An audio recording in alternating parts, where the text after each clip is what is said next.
So the business inflexibility trap. Inflexibility is the mother of all business problems, and information technology is an impediment to business change. It wasn't supposed to be that way. So we're stifling change.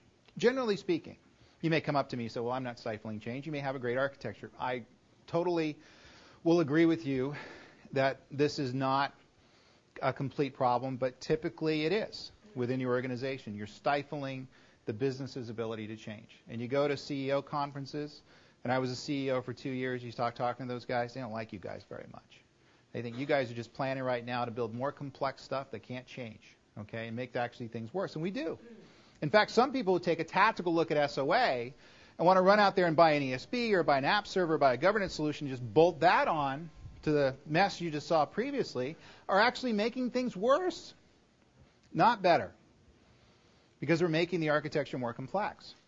Architecture is something you do, not something you buy.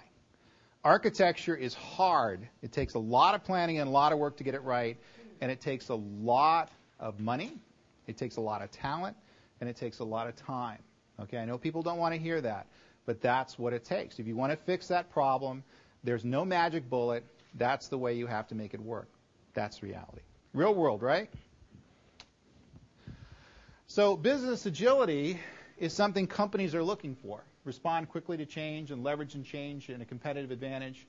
And ultimately, agility is key to innovation. We are going to see in the next 5 years lots of companies that die because of lacking business agility.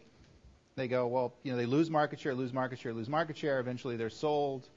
They become something else. They don't really die. Usually sold at a fire sale, whatever. And you ask the CAOs, they say, well, like, we couldn't change to adapt ourselves to the marketplace. And why other organizations are able to change around us and basically capture market share that we would have gotten had we been able to change our business processes to accommodate the change. And so, by the way, that's been occurring for the last 10 years. You just don't hear about it. They spin it in a different way. They call it mismanagement and all the other stuff. Its reality is IT, if you look at the underlying issues, is their architecture, their automation systems are in such poor shape that they couldn't adjust to changing market needs. So the problems of IT are the problems of business. Now, I'm one of you guys. I got a computer science degree, wrote 12 books on computer science and EAI and all that kind of stuff, so I'm a technologist.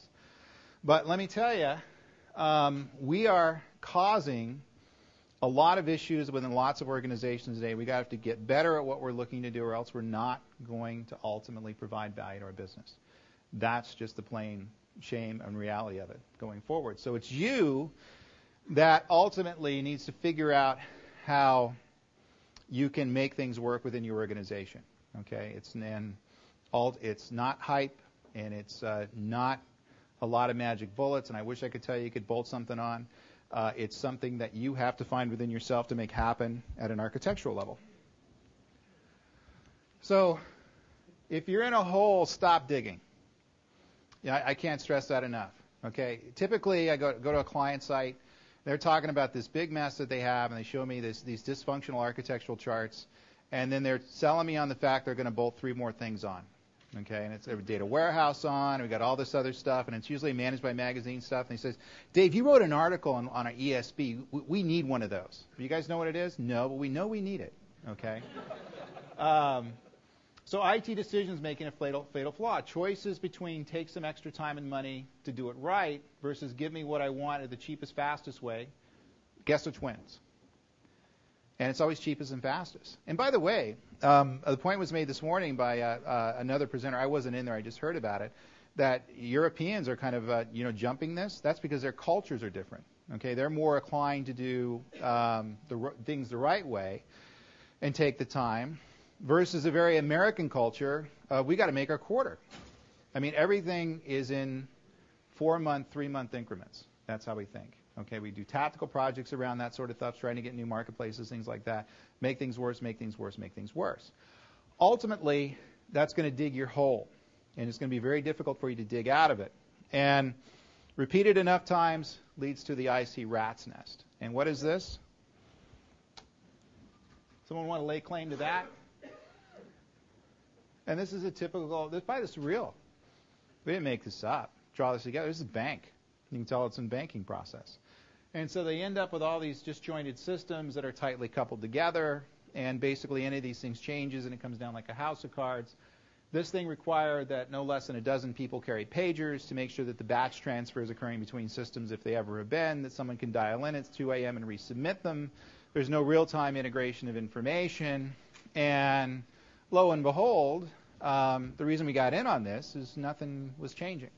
Every time you make a change, huge expense, and they couldn't do it. And so you get called in by the C-level guys, not necessarily the IT guys. And if that occurs, you're in big trouble, okay, because they're looking for something to change rather quickly.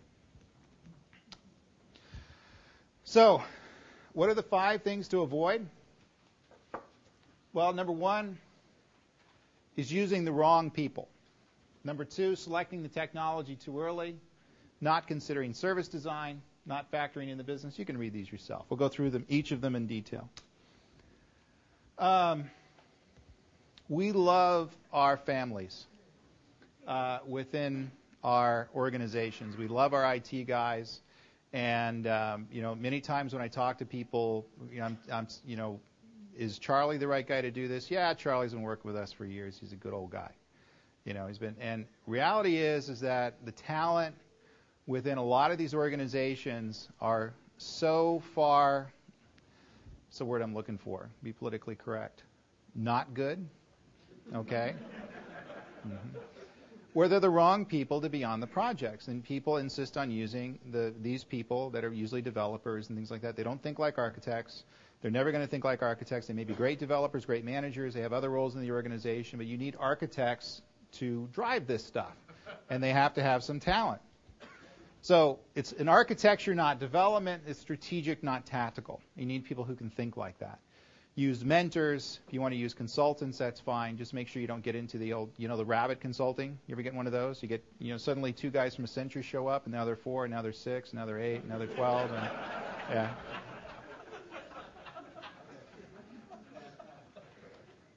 Existing talent may not be up to speed.